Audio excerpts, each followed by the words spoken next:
Olá, eu sou o professor Lucas Neto. Sejam bem-vindos a mais um programa Escola Bíblica no seu lar. Hoje nós vamos estudar a lição de número 8, que tem como título A Bondade que Confere Vida.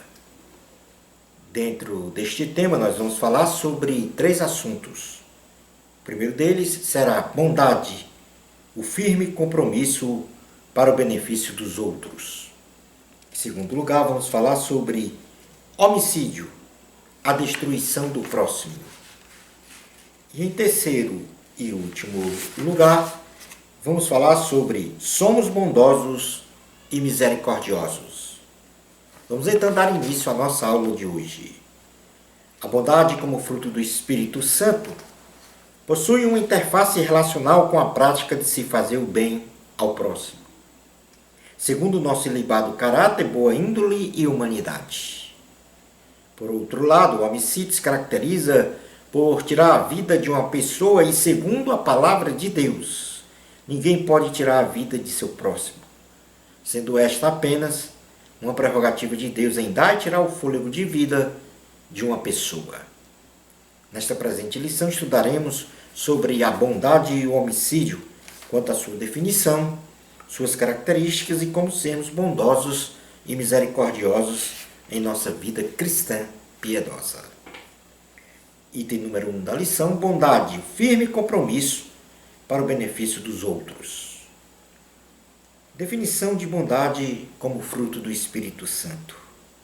A bondade como fruto do Espírito Santo é a ação de uma pessoa em fazer o bem ao seu próximo, de forma incondicional, sendo a bondade o resultado prático e efetivo da benignidade desta pessoa que quer sempre fazer o bem a todos. Algumas características da bondade como fruto do Espírito Santo são: primeiro, a bondade trabalhada pelo Espírito Santo é um ato de amor ao próximo e reflete a veracidade de nosso exemplar testemunho cristão, ou seja, praticamos integralmente o que acreditamos como nossa regra de fé. A primeira carta de João, capítulo 3, versículos 16 ao 19, diz assim a palavra do Senhor: Nisto conhecemos o amor, que Cristo deu a sua vida por nós e devemos dar nossa vida pelos irmãos. Ora, aquele que possui recursos deste mundo e via seu irmão padecer necessidade e fechar-lhe o seu coração, como pode permanecer nele o amor de Deus? Filhinhos, não amemos de palavra, nem de língua, mas de fato e de verdade. E nisto conheceremos que somos da verdade, bem como perante ele tranquilizaremos o nosso coração. Como segunda característica, a bondade praticada por nós incondicionalmente confirma a ação do Espírito Santo em nosso ser, de forma pragmática, manifestada pelos nossos atos de sempre fazer o bem a todos, exercer a justiça, ou seja, fazer as coisas certas e ser um defensor da verdade. Na carta aos Efésios, capítulo de número 5, carta aos Efésios, capítulo de número 5, versículos 8 ao 9, diz assim a palavra do Senhor: Pois outrora erais trevas, porém agora sois luz do Senhor. Andai como filhos da luz, porque o fruto da luz, ou do Espírito, consiste em toda bondade e justiça e verdade. Como terceira característica, a bondade é praticada pelos cristãos como resultado de serem salvos em Cristo Jesus pela fé. Logo, o cristão não pratica a bondade para ser salvo, e sim porque é salvo em Jesus, pratica sempre a bondade. Efésios capítulo 2, versículos 8 ao 10 diz assim: Porque pela graça sois salvos, mediante a fé, e isto não vem de vós, é dom de Deus, não de obras, para que ninguém se glorie, pois somos feitura dele, criados em Cristo Jesus, para boas obras, as quais Deus de antemão preparou para que andássemos nela. Como quarta característica, a bondade tem como maior referencial a pessoa de Jesus Cristo. No Evangelho de Jesus, segundo escreveu Mateus, no capítulo 20, versículo 28, diz assim a palavra do Senhor. Mateus 20, 28. Tal como o Filho do Homem, que não veio para ser servido, mas para servir e dar a sua vida em resgate por muitos. Este é o referencial.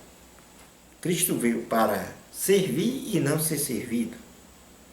Quinta característica: a bondade deve ser sempre praticada pelos cristãos e estimulada incondicionalmente a sua prática, de modo que as pessoas sempre venham a praticar o bem.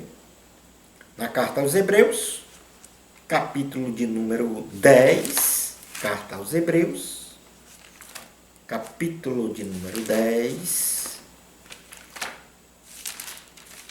versículo 19 ao 24, diz assim a palavra do Senhor. Tendo, pois, irmãos, intrepidez para entrar no Santo dos Santos, pelo sangue de Jesus, pelo novo e vivo caminho que ele nos consagrou pelo véu, isto é, pela sua carne, e tendo grande sacerdote sobre a casa de Deus, aproximemo-nos com sincero coração e plena certeza de fé, tendo o coração purificado de má consciência e lavado o corpo com água pura. Guardemos firme a confissão da esperança, sem vacilar, pois quem faz a promessa é fiel. Consideremos-nos também uns aos outros para nos estimularmos ao amor e às boas obras. Não deixemos de congregar-nos, como é costume de alguns. Antes façamos admoestações, e tanto mais quanto vedes que o dia se aproxima.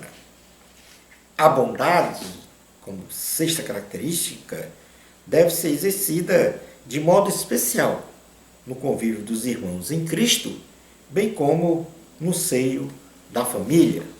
Na carta aos Gálatas, capítulo de número 6, versículo 9 ao 10, diz assim a palavra do Senhor: E não nos cansemos de fazer o bem, porque a seu tempo ceifaremos, se não desfalecermos. Por isso, enquanto tivermos oportunidade, façamos o bem a todos, mas principalmente aos da família da fé. Na primeira carta a Timóteo, capítulo de número 5, versículo 8, diz assim a palavra do Senhor: Ora, se alguém não tem cuidado dos seus, e especialmente dos da própria casa, tem negado a fé, e é pior do que o descrente. Como sétima característica, nós temos a bondade do Espírito Santo em nós. E esta bondade do Espírito Santo em nós nos garante bênçãos de Deus sem medidas. Provérbios, capítulo de número 22, versículo 9, diz assim a palavra do Senhor: O generoso será abençoado, porque dá do seu pão ao pobre. Passemos para o item 2 da lição: o homicídio, a destruição do próximo. O sexto mandamento. O sexto mandamento estabelece uma absoluta e enfática proibição à prática de assassinar, ou seja, matar, aniquilar a existência de sua própria vida ou da vida de outrem, assumindo este mandamento o primordial objetivo de proteger a vida e, ao mesmo tempo, promover a paz entre os homens. No livro de Êxodo, capítulo 20, versículo 13, diz: Não matarás. O sexto mandamento. Nosso Senhor e Salvador Jesus Cristo, em sua palavra, por ocasião do Sermão do Monte, enfatizou de forma muito mais rigorosa esta proibição de matar, exarada no sexto mandamento, quando disse que todo aquele que se irasse ou proferisse insulto ao seu irmão já seria passível de condenação no fogo do inferno. O apóstolo João, ele é bastante incisivo em seus escritos. Quando menciona que um coração tomado de ódio contra alguém é comparável a um assassino e, portanto, passível da punição de condenação eterna no fogo do inferno. Na primeira carta de João, capítulo de número 3, versículo 15, diz assim a palavra do Senhor: todo aquele que odeia seu irmão é assassino. Todo aquele que odeia seu irmão é assassino. Ora, vós sabeis que todo assassino não tem a vida eterna permanentemente em si. Mas qual é a importância do sexto mandamento, não matarás? O Senhor Jesus é o dono da vida. Isto quer dizer que Deus pode dar e tirar a vida. Somente o Senhor é quem pode estabelecer os pontos no tempo onde começa e termina uma vida. No primeiro livro de Samuel, no capítulo de número 2, primeiro livro de Samuel, no capítulo de número 2, versículo 6, diz assim a palavra do Senhor: o Senhor é o que tira a vida e a dá, faz descer a sepultura e faz subir. A preservação da vida é tão importante para Deus, pois Ele mesmo colocou na consciência do homem que extirpar a vida é crime, é pecado, é contrário à vontade divina. No começo da humanidade, a Bíblia relata um assassinato, onde Caim, movido por uma maldade invejosa, matou seu irmão Abel. Ato reprovado pelo Senhor, que de forma abrangente amaldiçoou Caim, porém lhe preservou a vida. Os homens têm marcado em suas consciências que cometer assassinato é crime. E nas sociedades do mundo atual, esta condição é ratificada em seus códigos de leis, que formalizam que matar é ato criminoso passível de punição. A preservação da vida. Deus criou o homem e tem um absoluto desejo de preservar a vida humana.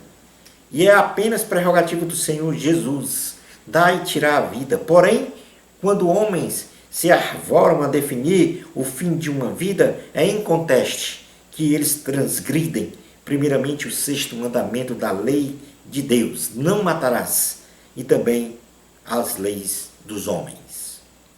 Passemos agora a estudar os mais variados temas polêmicos e discutíveis em que o mandamento de não assassinar se aplica nas relações sociais entre os homens.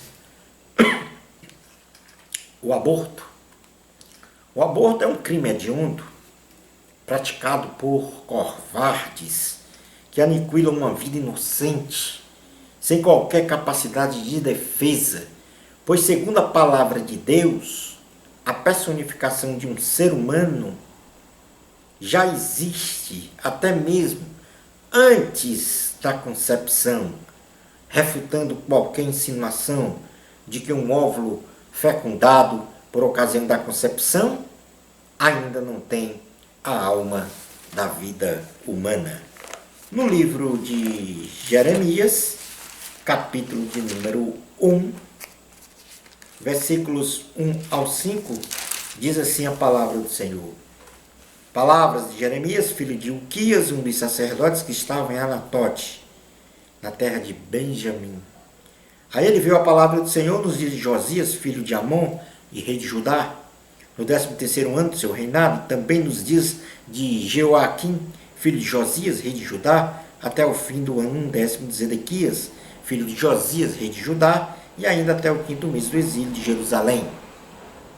A mim me veio, pois, a palavra do Senhor, dizendo: antes que eu te formasse No ventre materno eu te conheci, e antes que saísses da madre, te consagrei e te constituí profeta às nações. Isto quer dizer que Jeremias, antes mesmo da sua concepção no ventre materno, Deus já o conhecia. Portanto, Jeremias já tinha uma personalidade. O Senhor nosso Deus protege o direito à vida do nascituro, expressado em sua palavra pela proteção às mulheres grávidas, que são um instrumento de gestação para dar luz a uma vida. O Senhor estabelece que qualquer dano a uma grávida, ainda que seja leve, haverá indenização. E se houver morte, que a morte seja a paga de tal transgressão. Esta lei do Senhor está em Êxodo, capítulo de número 21, versículos 22 e 23. O aborto natural, involuntário, por complicações de saúde, o aborto acidental, oriundo de um acidente qualquer, e o aborto que busca preservar a vida da mãe em razão de uma comprovada ameaça de morte da gestante, devido ao não desenvolvimento do feto, em nossa opinião, não se caracteriza como a transgressão do sexto mandamento, pois ocorrem alheios ao desejo e transcendem a vontade da gestante. Importante então lembrar que, para análise destes casos, a consciência de cada um determinará a verdade de cada acontecimento, sem ou com culpas efetivadas. O aborto voluntário, executado pelo conhecimento de que a criança nasceria deformada ou retardada, bem como o de gravidez indesejável, fruto de estupros, encontros amorosos ilusórios, mulheres abandonadas pelos parceiros pela condição de gravidez e outras situações semelhantes, não tem respaldo bíblico para a prática do aborto com a consequente morte de um inocente. Porém, é irrefutável que estas situações trazem consequências de ordem biológicas, social, psicológicas, incomensuráveis, com marcas permanentes no corpo e na alma, que devem ser tratadas caso a caso. São casos extremamente difíceis para qualquer ser humano, para qualquer família. Passemos agora a falar sobre o suicídio.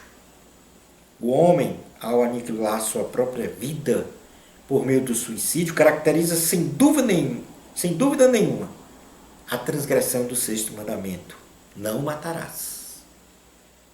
Isto é pecado. Mas também temos que considerar que o suicida, até o último milésimo de segundo, tem a oportunidade de se arrepender, pedir perdão e ser perdoado por Deus, tal qual o ladrão na cruz, que em seus últimos momentos de vida foi perdoado e salvo pelo Senhor Jesus.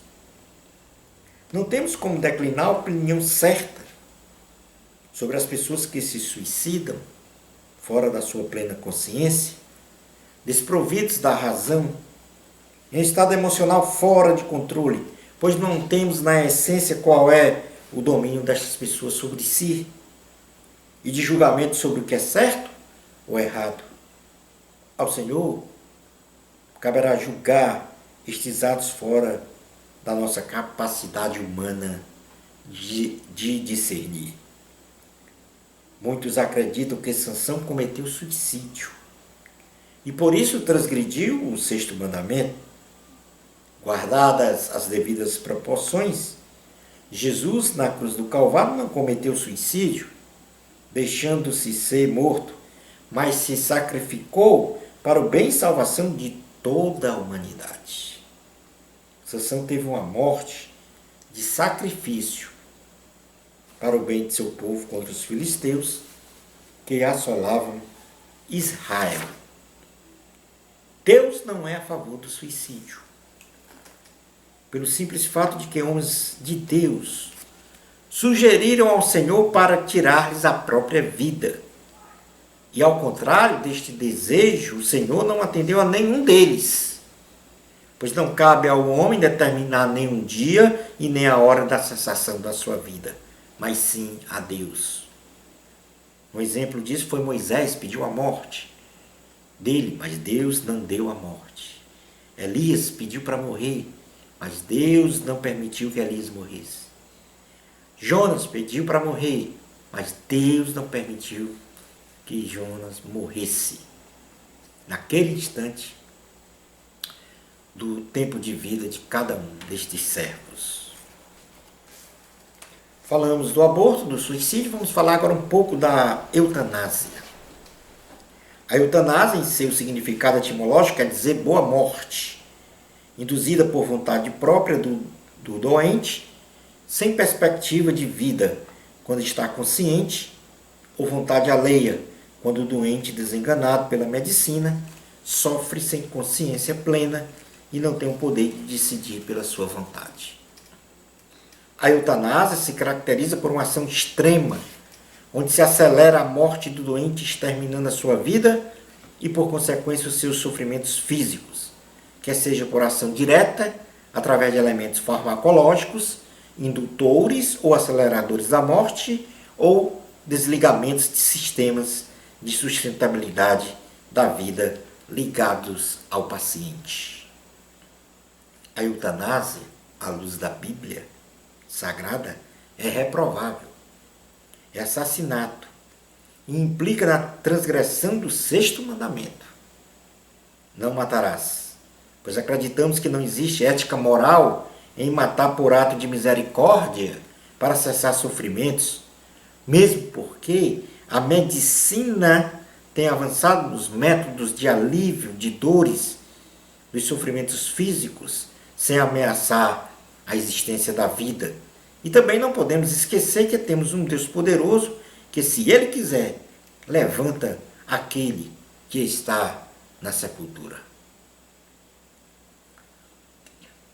No sentido da eutanásia, nós temos também a ortotanásia, que é o nome dado ao processo pelo qual se opta por não submeter um paciente terminal a procedimentos invasivos que adiam sua morte e, ao mesmo tempo, comprometem sua qualidade de vida. Assim, a ortotanásia foca na adoção de procedimentos paliativos, buscando o controle da dor e de outros sofrimentos, almejando apenas o momento certo, determinado por Deus para a cessação daquela vida. Este procedimento não caracteriza a omissão de socorro e nem o cometimento de assassinato, mas preserva em Deus a prerrogativa de determinar o momento certo da morte ou da cura divina do doente, de acordo com a vontade do Senhor. Quando desistimos de viver, tomando a decisão de acabar com a própria vida, ou quando induzimos a cessação da vida, com o pseudo-pretexto misericordioso de acabar com os sofrimentos, então negamos a Cristo, negamos a nossa fé, e roubamos para nós o que é somente prerrogativa do Senhor, que é o de estabelecer o ponto no tempo, onde termina uma vida. Jó disse à sua esposa que praticar a eutanásia ou suicídio é loucura, é algo débil mental, pois existe um Deus nos céus e na terra em que não há nada impossível para ele. No livro de Jó, capítulo de número 2, Jó, capítulo de número 2, versículo do 7 ao 10, diz assim a palavra do Senhor. Jó 2, 7 ao 10. Então saiu Satanás da presença do Senhor e feriu a Jó de tumores malignos, desde a planta do pé até o alto da cabeça. Jó, sentado em cinza, tomou um caco para com ele raspar-se. Então sua mulher lhe disse: ainda conservas a tua integridade? Amaldiçoa a Deus e morre. Mas ele lhe respondeu: falas como qualquer doida. Temos recebido o bem de Deus e não receberíamos também o mal? Em tudo isso, não pecou Jó com os seus lábios. A pena de morte. A lei mosaica é clara em determinar a pena de morte para crimes extensivos aos comportamentos abomináveis de exceção, tais como coito com animais, sacrifícios aos falsos deuses, a quebra do sábado, adultério e sexo ilícito, blasfêmia contra Deus, desobediência e desrespeito ao sacerdote, desobediência aos pais, dentre outros, mas principalmente ao homicida.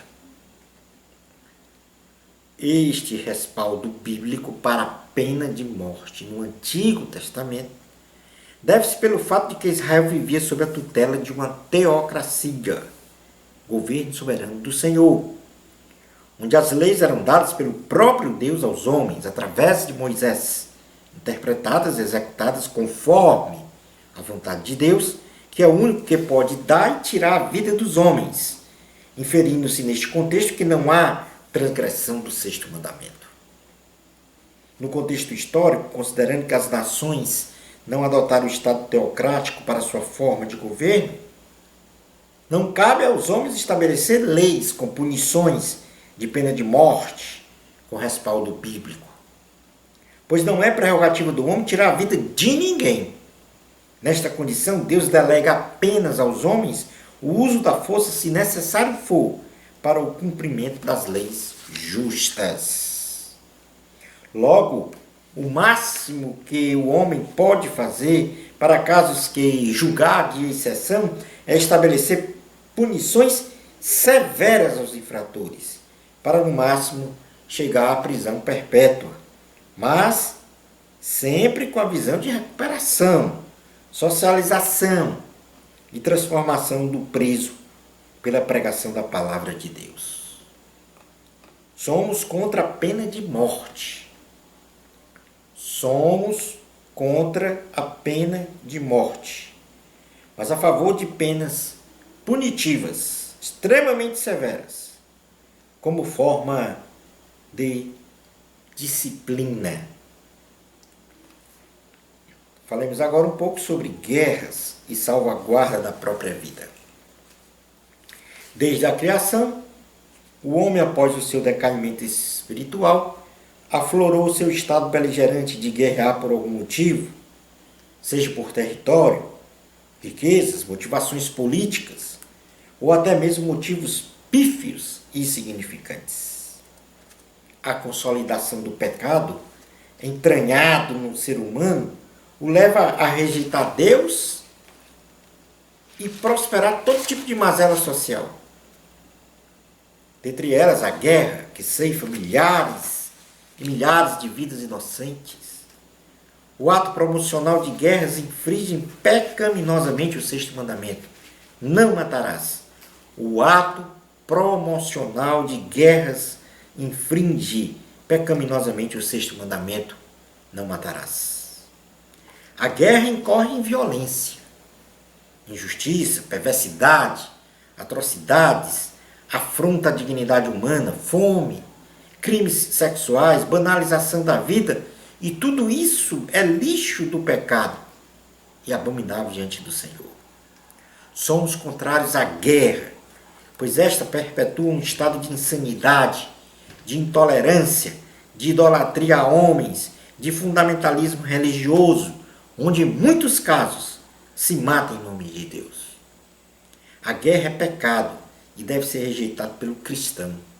A paz é o caminho indicado por Deus e deve ser seguido. Uma corrente teológica afirma que existem guerras justas e injustas, considerando que o cristão pode se abster de participar das guerras julgadas por ele injustas e tem a liberdade de participar das guerras justas.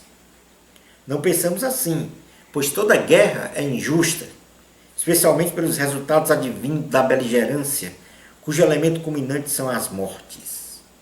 A diplomacia é o principal recurso de se firmar a paz e exauridas todos os recursos diplomáticos de paz, a guerra estabelecida por falta de opção como elemento de salvaguardar a sua própria vida, a sua própria existência, sendo este um direito fundamental do homem, o direito à vida. Militares cristãos cumprem missão de defesa da vida, de ordem e respeito coletivo, do bem-estar social e por isso estão enquadrados no direito de salvaguardar sua própria vida contra os bandidos, homicidas, ladrões, traficantes. Deus ordenou a Israel realizar várias guerras, não para uma matança generalizada, mas para salvaguardar a integridade física, moral e espiritual de Israel, bem como punir severamente os pecadores. Concebemos este como único respaldo para justificar guerras belicosas. Porém, a paz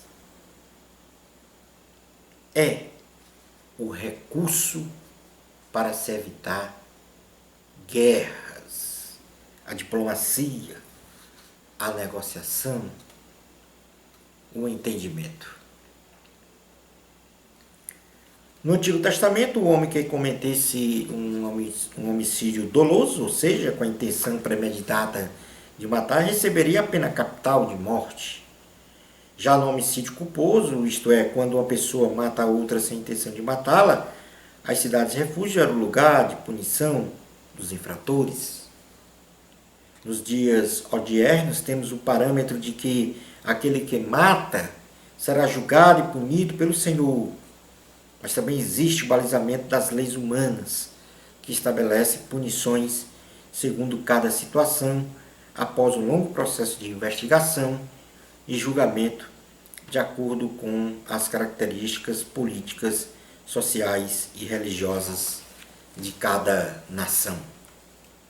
Portanto, respeitando o direito à vida e respeitando, sobretudo, o sexto mandamento, não matarás, somos contra o aborto, o suicídio, a eutanásia, a pena de morte, a guerra,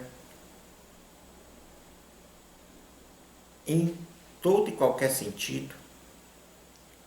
E, portanto, somos da vida. Porque só quem pode, segundo a Bíblia Sagrada registra, só quem pode dar ou tirar a vida é o Senhor Jesus, no tempo determinado por Ele. Item número 3, somos bondosos e misericordiosos. O amor de Deus contido em nosso coração é manifestado à sociedade em geral, quando vivemos uma vida social, moral e espiritual segundo os preceitos divinos.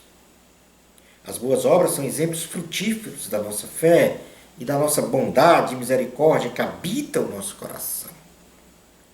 Na parábola do bom samaritano, narrada por Jesus aos seus discípulos, podemos contemplar na prática os elementos que compõem um coração bondoso e a ordenança de Jesus para praticarmos sempre o bem, a saber, o Evangelho do Senhor Jesus, segundo escreveu Lucas, no capítulo 10, versículos de 25 a 29, diz assim: é a parábola do bom samaritano, aquele homem que viajava de Jerusalém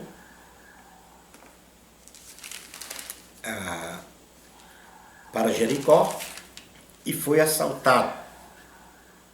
E de lá passou um sacerdote e se desviou. Depois passou um levita e se desviou. Depois passou um samaritano e acolheu aquele homem. Limpou as feridas, enfaixou, levou para vamos dizer assim, na época, no caso, um hotel, uma estalagem, e lá pagou pelo tempo em que aquele homem assaltado passou lá, no caso na hospedaria. E dessa história, Jesus ele nos ensina, primeiro, que não devemos ser religiosos, voltados para as vãs discussões religiosas ou teológicas. Porque a história começou assim. Lucas 10, 25. E eis que certo homem, intérprete da lei, se levantou com o intuito de pôr Jesus à prova e disse-lhe: Mestre, que farei para herdar a vida eterna? Então Jesus lhe perguntou: que está escrito na lei? Como interpretas? A isto ele respondeu: Amarás o Senhor teu Deus de todo o teu coração, de toda a tua alma, de todas as tuas forças e de todo o teu entendimento. E amarás o teu próximo como a ti mesmo. Então Jesus lhe disse: Respondeste corretamente, faze isto e viverás. Ele, porém, querendo justificar-se, perguntou a Jesus: Quem é o meu próximo? Aqui houve da parte deste intérprete, da lei, vãs discussões religiosas ou teológicas. E por isso nós não devemos ser religiosos nesse sentido. Em segundo lugar, nós devemos ter compaixão e misericórdia em nosso ser, ou seja, sentir a dor e a necessidade do outro. O samaritano teve pena do homem assaltado pelos ladrões. Lucas capítulo 10, versículos 30 e 33 diz assim: Jesus prosseguiu dizendo: Certo homem descia de Jerusalém para Jericó e veio a cair em mãos de salteadores, os quais, depois de tudo, lhe roubaram e lhe causaram muitos ferimentos, retiraram-se, deixando-o semi-morto. Casualmente descia um sacerdote por aquele mesmo caminho e, vendo-o, passou de largo. Semelhantemente, um levita descia por aquele lugar e, vendo também, passou de largo. Certo samaritano que seguiu o seu caminho passou ali perto e, vendo-o, compadeceu-se dele. Ou seja, teve pena dele. Então, nós devemos ter compaixão e misericórdia do nosso próximo. Em terceiro lugar, devemos ter benignidade e bondade para com o próximo. O samaritano assistiu o homem limpando e enfaixando os seus ferimentos e assim cuidou dele, inclusive tendo despendido recursos financeiros próprios. Lucas capítulo 10, versículos 34 a 35 diz: E chegando-se, pensou-lhe os ferimentos, aplicando-lhe óleo e vinho, e colocando-o sobre o seu próprio animal, levou-o para uma hospedaria e tratou dele. No dia seguinte, tirou 2 denários e os entregou aos hospedeiros, dizendo: Cuida deste homem, e se alguma coisa gastares a mais, eu te indenizarei quando voltar. E por último, Jesus ordena que devemos agir desta forma com o nosso próximo, assim como o samaritano agiu. Ou seja, devemos sempre querer fazer o bem e prontamente fazer o bem. Versículo 10, capítulo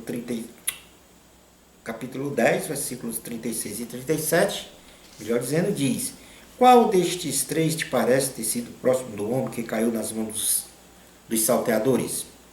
Respondeu-lhe o intérprete da lei: O que usou da misericórdia para com ele? Então lhe disse: Vai e procede tu de igual modo. Concluindo a aula de hoje, não adianta apenas ser benigno, isto é, querer fazer o bem, temos que ser bondosos, ou seja, fazer o bem, pois a bondade se caracteriza como uma expressão do nosso amor a uma pessoa de forma incondicional. Assim como Cristo amou o mundo, dando a sua própria vida na cruz do Calvário. Bênçãos especiais de Jesus para você. Amor a Cristo, a glória é de Deus. Até o nosso próximo programa Escola Bíblica no seu lar, se Deus permitir.